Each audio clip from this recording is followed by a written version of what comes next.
Happy New Year! MistareFusion here with another video. Now, while I might be best known for around these parts for my Dragon Ball dissection videos, I have a bit more varied interests than just juvenile sex jokes and burly guys beating the crap out of each other. If you watch The Big Bang Theory, you'll know what I mean when I say I have a little bit of Raj in me. I don't mean that I mean that I have a very pronounced feminine side. And those of you who've been watching these videos for long enough should know that. I have a very keen fashion sense. I take pole dancing. I work part-time in women's lingerie. I also work part-time in a women's lingerie store. So, it should come as no surprise that I am also totally obsessed with the quintessential 80s sitcom, The Facts of Life.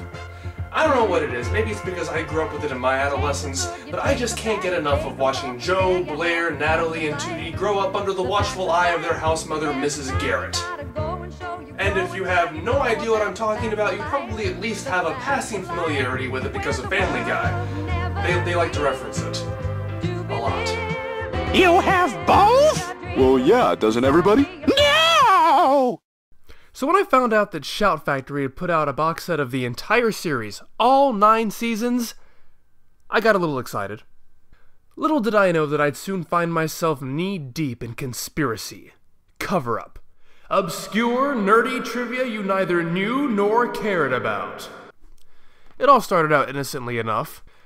I was minding my own business watching the episode where Tootie's serious-minded lawyer father visits Eastland Academy and disapproves of his daughter wanting to go to beauty school, and of Mrs. Garrett teaching his daughter beauty tricks to the point that he decides to pull her out of school. Remember my analogy.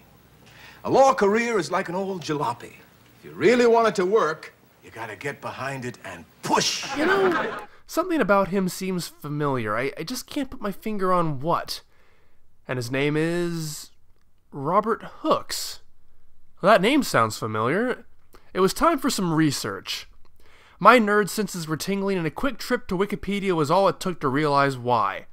I know him! I know who he is! He was Starfleet Commander Morrow in Star Trek III: The Search for Spock. He was the hard-ass who decommissioned the Enterprise and wouldn't allow Kirk to, well, search for Spock. Genesis. Jen, your life and your career stand for rationality, not for intellectual chaos. Well, that's cool. What a fun little coincidence, I thought to myself. Or was it? You can be forgiven for thinking so, but further examination of the episode of The Facts of Life in question reveals this exchange. Good! That means there'll be time for you to teach me how to pluck my eyebrows. Not today, dear. But if I do it myself, I'm gonna look like Mr. Spock. Conspiracy! Conspiracy! Suddenly, all the thematic parallels become clear. The stories are the same. Tootie's dad is Commander, Starfleet, a no-nonsense authority figure who thinks he's doing the right thing by separating Kirk and Spock, but is actually dooming them. If the girls hadn't managed to change Mr. Ramsey's mind, I'm sure it's obvious what would have happened next.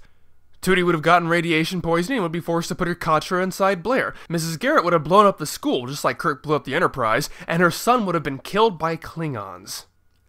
Now, this episode of The Facts of Life premiered on March 12, 1980. Star Trek III premiered over 4 years later on June 1st, 1984. What? Clearly, Leonard Nimoy and Harve Bennett had this episode in mind when they were developing their movie. I am so sure about this, if I am wrong, I will shave my beard.